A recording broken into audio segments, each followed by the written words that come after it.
All right, hello everyone. This is Jason from jandwill.com and welcome to today's edition of Jay's Marketing Nuggets.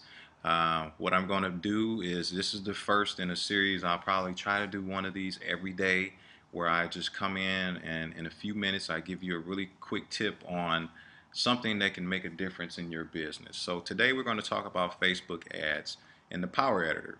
So basically what you do is you go into the advertising platform. And if you don't know how to do that, I'll run through it real quick. From your home page, you can just click the gear button up here, and then you can go to manage ads. And once it goes here, you just click Power Editor.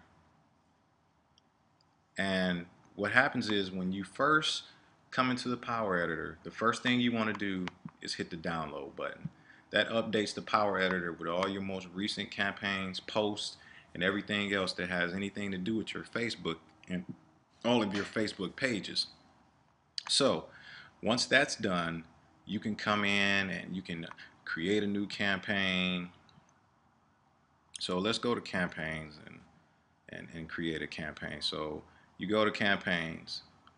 There's no campaigns there. And you hit create a campaign.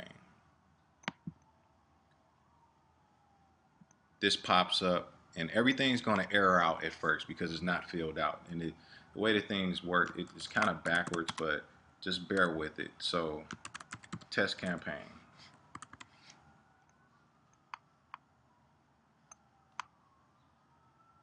Auction price is basically where it goes on and on daily. So you're doing a daily auction. Once you hit your budget, it shuts down for that day and it resets the next day. Whereas a fixed price, it's going to continuously show your ads until that budget has been dissipated. So that's all you have to do for test campaign is you set a name and type of campaign and a budget and you're done there. Then you can go right over to ads. And the one thing you want to do is make sure that you're on the campaign that you created or the one that you want to use. Because sometimes if you're on the wrong campaign, they'll slap a new ad in a totally different campaign. So you want to make sure that you're in the correct campaign. It'll show the ads that's currently in that campaign. So like right there. So you come back here and then you just hit create ad. You come down, you type in your ad's name. For the ad type, right now I'm just going to do a regular ad. Later on we'll go over in depth for each one of these because they're all different. But right now we'll just do a regular ad. When you're doing a website, let's say that you have a landing page that you want to send traffic to. Um, Facebook has been changing a bit over the last year or so. They don't like landing pages. They're almost getting like Google, but there is a loophole around the landing page problem, and that's by using the Facebook tab to use the HTML to just basically duplicate a landing page right inside of Facebook. Facebook loves to get their own traffic right back to them because you're basically paying Facebook to send their traffic right back to them. So for some reason, I've done it a lot of times and dozens of times, and they'll approve those landing pages every time. Whereas if I'm trying to send it to an outside landing page on my own domain, they'll disapprove those a lot of times depending on how it's set up. You have to have those structured pretty much the same way that Google likes their landing pages set up, which is just a lot of hassle when you want to just throw a lot of stuff together to do testing. So if you don't know how to do that, I'll make a video. Just let me know if you don't know how to make a custom tab. It's really easy. I'll make a quick video on doing that, but I do want to keep this short. So basically, you put your headline, let's say we're talking about juicing. So, love juicing. You pose a question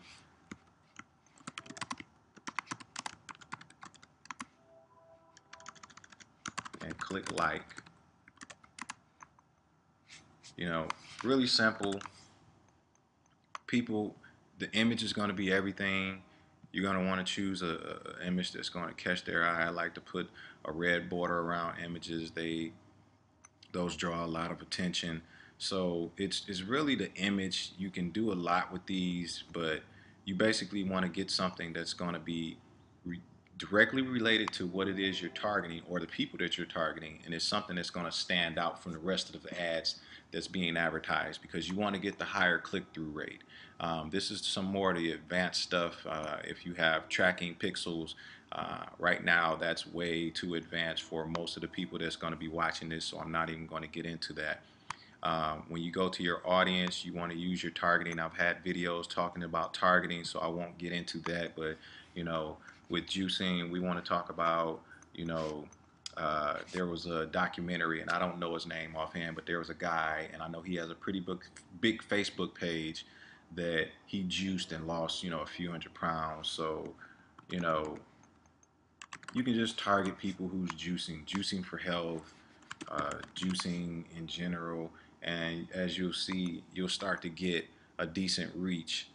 This is not targeted at all, but there's plenty of people who juice. So I mean, this is just an example, and I don't really use broad categories. I always use precise interest. So then you go down, and it's you want people that's not connected to your page. So not connected to Jay and Will, and then we go down to the advanced. If you have a custom audience, I'll talk about that later. You can actually plug in a custom audience. I do have my own custom audiences. Um, let's say that you're targeting, you have a dating site. You don't want to target married people or people in a relationship or engaged. That's I mean, you may want to. It depends. I think they do. It's that Ashley Madison or something. So, depending on what you're targeting, but you can kind of tone this down and kind of refine who that reach is. Because let's say we're targeting and we're specifically looking for single people, then you don't waste advertising budget on people that's not interested in what you're offering because it's not targeted towards them.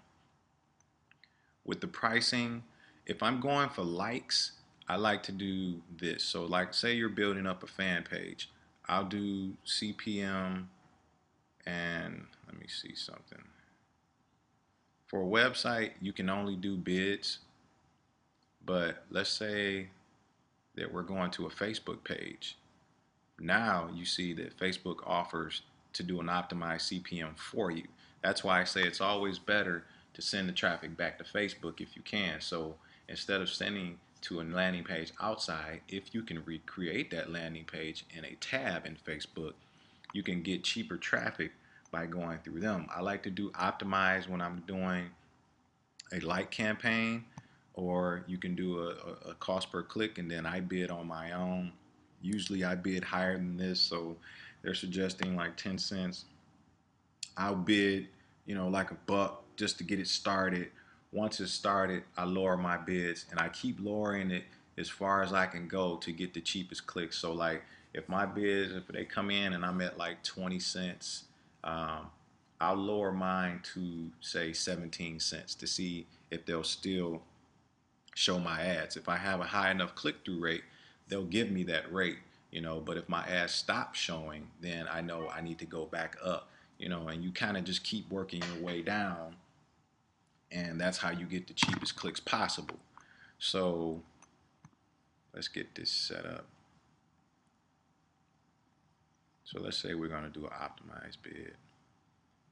And just to go over the rest of these, you can go to a page post. I'm going to go over that more in depth. Uh, but basically, you can make a post that's geared strictly for making an ad. And you can also make what we call a dark post, where it says here, create a new unpublished post. I'll talk about those specifically in a video.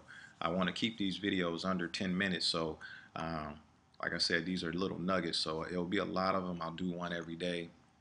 So for right now, this is the Power Editor. It's really simple to use. Once you're done with all of that, you want to click Upload. So you remember, every time you make a change, if you leave this, it doesn't go until you upload. You want to upload every time. And then when you leave the Power Editor and you come back, you have to download everything again. And you have to do that every time you're getting in there. So if you want to make 10 ads, make your 10 ads, but make sure that you upload after they're done. So that's basically the Power Editor in a gist. If you got any questions, please don't hesitate to give me an email. I'll put my email address at the bottom of the video, but it's j@jandwill.com. And I hope to see you guys later. Thanks. Bye.